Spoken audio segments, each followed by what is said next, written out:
आपण बघतो की WD पाठी WD उत्तर भारतामध्ये येत आहेत. जानेवारीमध्ये याचा प्रभाव कमी होता, त्या तुलनेत फेब्रुवारीत प्रभाव वाढला. मात्र फेब्रुवारीत दक्षिण भारतातील प्रभाव कमी झाला, म्हणजे कमी दाबांचा प्रभाव कमी झाला.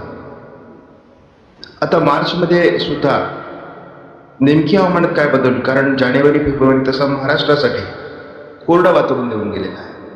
एकूणच ला निना आणि एल निनो यांचा प्रभाव किंवा आयुडीचा प्रभाव कशा पद्धतीने सध्याच्या स्टेटसमध्ये आहे हे सुद्धा आपण बघणार आहोत. आणि त्याच्यावरून आपण एक अंदाज बांधणार आहोत की साधारणपणे हे वातावरण या वर्षासाठी कसं असू शकतं. आपण साधारण 850 हेक्टोपास्कल विंड रेनफॉल मॉडेलनुसार जर बघितलं तर उत्तर भारतात हलका WD आहे. तीच परिस्थिती थोड्याफार फरकाने 17 तारखेला 18 तारखेला विशेष वातावरण नाही, मात्र वातावरणात थोडा 19 तारखेला बदल होतोय. 20 तारखेला प्रभावी WD उत्तर भारतात सरकेल असा अंदाज आहे.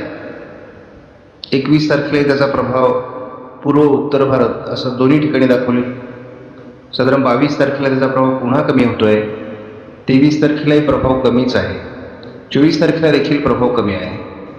25 तारखेपर्यंत आपण पोहोचल्यानंतर बंगालच्या उपसागराच्या दिशेने वातावरण बदलण्याची शक्यता आहे. त्यानंतर उत्तर भारतात WD सरकण्याची शक्यता आहे. त्यामुळे एकूण 25 तारखेनंतर पुन्हा वातावरणात काहीतरी वेगळे बदल होतील असा अंदाज आहे. तसं आपल्याला 19 तारखेपर्यंत फारसं पावसाळी वातावरण दिसत नाही आहे. त्यामुळे आपण 20 तारखेपासून जर अंदाज बघितला तर उत्तर भारतामध्ये प्रभावी WD 20 तारखेनंतर सक्रिय होण्याची शक्यता आहे. 21 तारखेपासून बंगालच्या उपसागरात नव्याने वातावरण बदलायला सुरुवात होईल.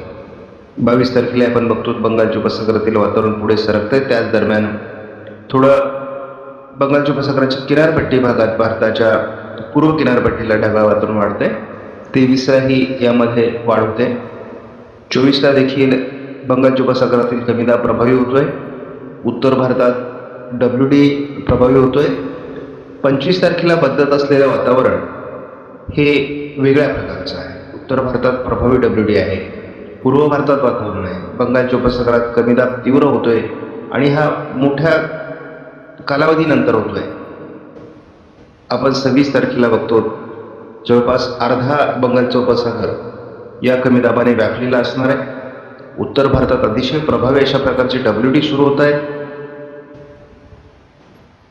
आपण 27 तारखेला बघतो अतिशय प्रभावी अशा प्रकारचा WD उत्तर भारतात सक्रिय होणारे. बंगालच्या उपसागरात वातावरण बदललेलं आहे, परंतु या वातावरणाला पोषक स्थिती तयार नसते. कारण एखादा कमीदाब जरी या काळात तयार झाला तरी भारतीय भूभागावर फारसं अनुकूल वातावरण नसल्यामुळे भारताच्या भूभागावर त्याचा लगेचच परिणाम होत नाही.